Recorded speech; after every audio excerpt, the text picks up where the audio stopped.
ಒಂದೂವರೆ ತಿಂಗಳಿಂದ ಇದು ಯಾವಾಗ ಮಾನದವರು ಹೇಳಿದ್ರು ಅವಾಗಿಂದ ಕೂಡ ನಾನು ಸ್ಪಷ್ಟನೆಯನ್ನು ಕೊಡ್ತಾ ಇದ್ದೀನಿ.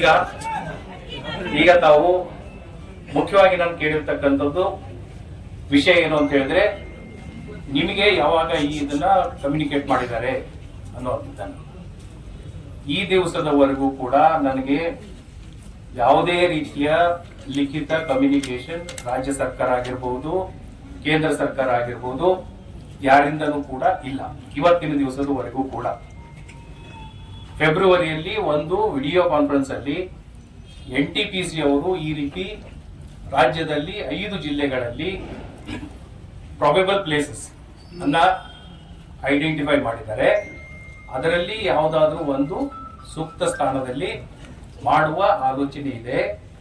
ಅದರ ಸ್ಥಿತಿಗತಿಗಳ ಅಂದ್ರೆ ಗ್ರೌಂಡ್ ಅಲ್ಲಿ ಏನಿದೆ ಅನ್ನುವಂತ ಮಾಹಿತಿ ತೆಗೆದುಕೊಂಡು, ಎಲ್ಲರ ಅಭಿಪ್ರಾಯವನ್ನು ತೆಗೆದುಕೊಂಡು, ಸೂಕ್ತ ಇದ್ದರೆ ಆನಂತರ ನಿಮ್ಮ ಶಿಫಾರಸು ಇದ್ದರೆ ಮಾತ್ರ ನಮಗೆ ಪ್ರಪೋಸಲ್ ಅನ್ನ ಕಳಿಸಿ ಅಂತ ಓರಲಿ ಮಾತ್ರ ಹೇಳಿತ್ತು. ಅದಾದ ನಂತರ ನಾವು ಮಾಹಿತಿಯನ್ನು ತೆಗೆದುಕೊಂಡ ನಂತರ ತಮ್ಮೆಲ್ಲರಿಗೂ ಗೊತ್ತಿರೋ ಹಾಗೆ ಅಲ್ಲಿ ಗೋಮಾಳ ಜಮೀನಿತ್ತು, ಆನಂತರ ಮನೆಗಳಿದೆ, ವ್ಯವಸಾಯ ಮಾಡಿದ್ದಾರೆ.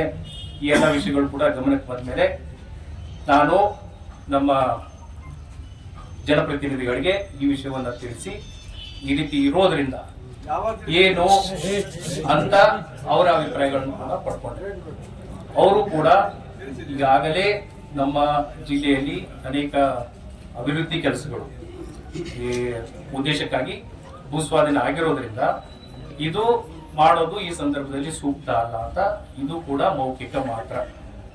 ಆ ಸಂದರ್ಭದಲ್ಲಿ ನಾನು ಏಕೆಂತ ಹೇಳಿದ್ರೆ ಅವರು ನಮ್ಗೆ ಕೇಳಿದ್ದು ನೀವು ತೀರ್ಮಾನ ಮಾಡಿ, ಅಂದ್ರೆ ತೀರ್ಮಾನದ ನನ್ನ ಅಭಿಪ್ರಾಯ ಇದರಲ್ಲಿ ಮಾಡಬಹುದು ಅನ್ನೋದಾಗಿದ್ರೆ ಪ್ರಸ್ತಾವನೆ ಕೊಡಿ ಅಂತ ಹೇಳಿದ್ರು. ಸೊ ಹಾಗಾಗಿ ನನಗೆ ಮನವರಿಕೆ ಆಗಿದ್ರಿಂದ ನಾನು ಆ ಪ್ರಸ್ತಾವನೆಯನ್ನ ಕೊಡಲಿಲ್ಲ.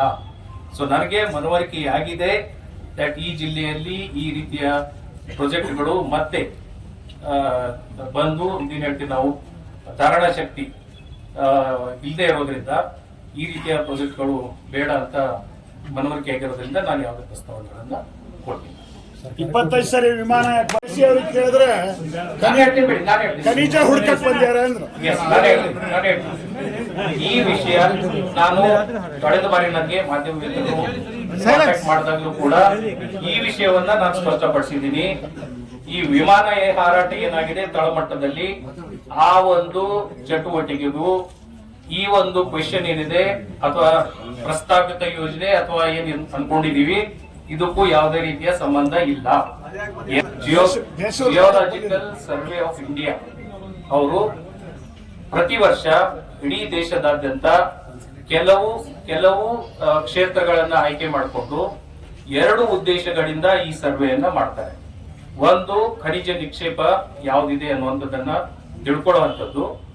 ಎರಡನೇದ್ದು, ಮುಖ್ಯವಾಗಿ ಈ ಭೂಮಿಯ ಸ್ಟ್ರಕ್ಚರ್ ಅಲ್ಲಿ ಒಳಗಡೆ ಲಿಕ್ವಿಡ್ ಸ್ಟೇಟ್ ಕೂಡ ಇರ್ತದೆ. ಮೇಲೆ ಕಠಿಣ ಪದಾರ್ಥ ಇರುತ್ತೆ, ಕೆಳಗಡೆ ಲಿಕ್ವಿಡ್ ಸ್ಟೇಟ್ ಇರ್ತದೆ.